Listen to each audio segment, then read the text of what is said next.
Hey everybody, welcome to the show. I know it's been a long time since I've reviewed anything, or even the wife and I reviewed something together. And it's not because we've lost interest, it's just been really busy, especially now with winter picking up, and we're busy with my businesses, we're busy with with our jobs, building a house. There's a lot of things that are happening in our daily lives. And Gamescom's happening right now. Though we're not there at the event, we were in the conference for the esports, and I'm still trying to find what is my style or what's my rhythm of reviewing something. I have had people requesting to review some stuff, but there's a lot of different topics that I want to cover, and I've recorded so much other stuff, but I haven't had the time to edit or to do something. So I'm trying to. So today's episode is a test, you can say. It's a test of a style that I've seen some of my favorite YouTubers doing it, which is just imagery, as you can see. No video. It's done on the go. That means I can do this anytime, anywhere. Special thanks to Force the Channel to introduce me to the programs that I'm using right now.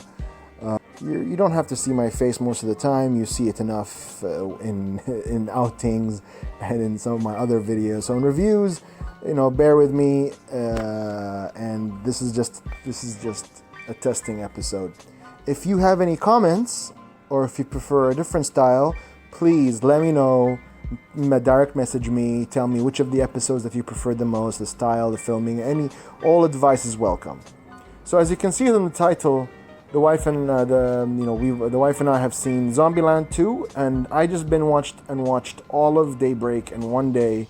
I could not stop watching that show, and it's currently my favorite show. The wife hasn't seen it yet, so once she finishes her current projects, I'm gonna watch it a second time with her. I have not been this excited over a TV show since Stranger Things, by the way. So let's see. They're both similar movies. They're both in a post-apocalyptic world where it's a zombie-infested world, and there's a Mad Max style. I would say Daybreak is more of a Mad Max thing than ZombieLand. So ZombieLand 2, the cast are the same. They all came back. They went more into the lore, how the world has evolved, where there's different types of zombies, yada yada, and all of that. And the new characters introduced are brilliant, and it's actually a really good movie. It's a really good sequel. It's rare to see a good sequel for any movie these days, or in the history of movies. Very few movies have good sequels. A lot of the time when a sequel happens for a movie, they have to try something new. The most successful sequels are the ones who, surpass the first one with like better effects, better quality, better whatever. Or sometimes they have to put a twist or not just a twist. You can say change the entire genre of the movie. Like look at, for example, Alien. The original Alien is a horror sci-fi in space. Aliens, which is the second Alien movie, Alien 2 as you want to refer to it as well, is a action movie. It's not as scary as the first one. It's actually almost not scary at all, but it's a very good action movie. Explosions and blowing everything up. And then you have like the Predator.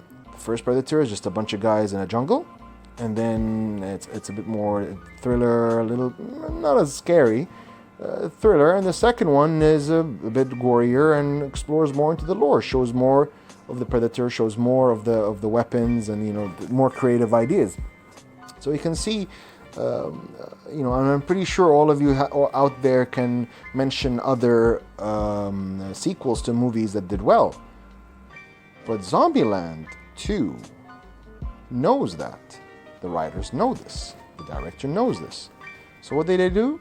They provided a very good script.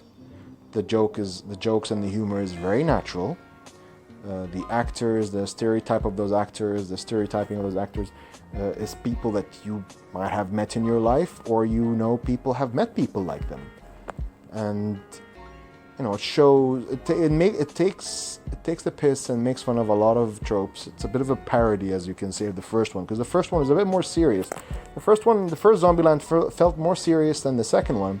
The second one felt it's a parody of itself, and it does a really good job at it. And you know what? I love the movie. The wife loved the movie. I would give it an 8 out of 10. She would probably give it a 9 out of 10, though she's busy right now in the garden working on her projects.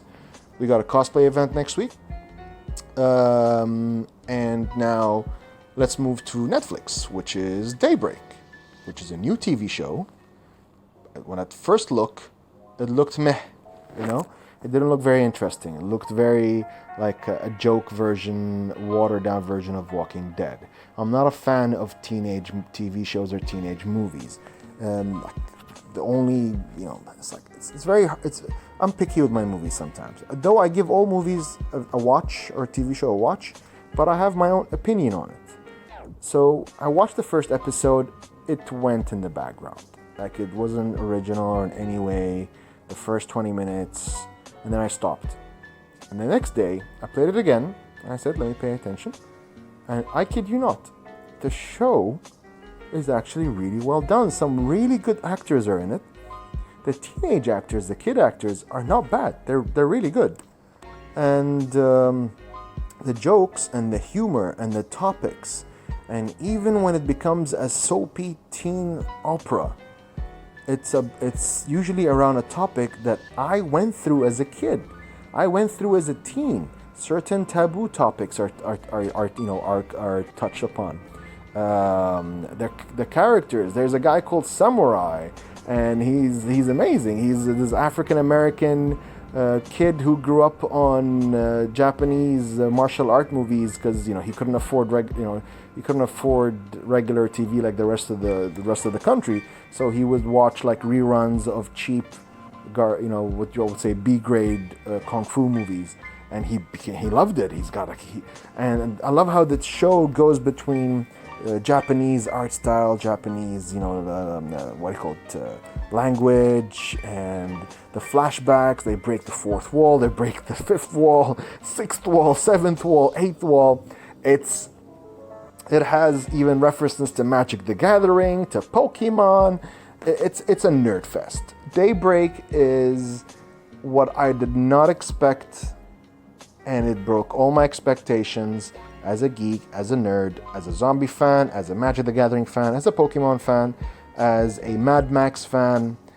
And even though it's a big, comedy, because they're teenagers. Teenagers are you cannot be a teenager and not make bad decisions in your life. And you can see that these kids are making legit bad decisions that you would see convincing potentially real life bad decisions. And then you see how there's cracks in people's personalities, how characters evolve. So if you enjoy Zombieland, Daybreak is your thing. Daybreak, I kid you not, when I finished watching it, I was like 10 out of 10. And maybe I was just too generous, maybe give it a 9 out of 10. But if you were bummed out and disappointed over The Walking Dead, and you're a huge fan of Zombieland, and even Warm Bodies a little bit, you can say? Well, Warm Bodies is a different take on zombies. You should watch Daybreak. Daybreak is also, by the way, is based on a comic book. And this is a comic book TV show. Unfortunately, these people are saying, movies and TV shows are, based on comic books are so oversaturated. No, because comic books are still books. They have a storyline, they have, style, and where books are also books, and they have words and storylines. The only difference, one has pictures, one doesn't. So I don't think comic book movies or TV shows are oversaturated. In fact, they're good content, and they even make it easier to adapt because they are pictures in it. So if you're a big fan of comic books, if you're a big fan of zombie movies, if you're a big fan of comedy, if you got time and you got Netflix and chill, just chill and watch Daybreak and enjoy yourselves. This is Omar. Thank you for listening, and to all the genders in the universe, love you all the bits. And here's a picture of me and my new kittens. Goodbye.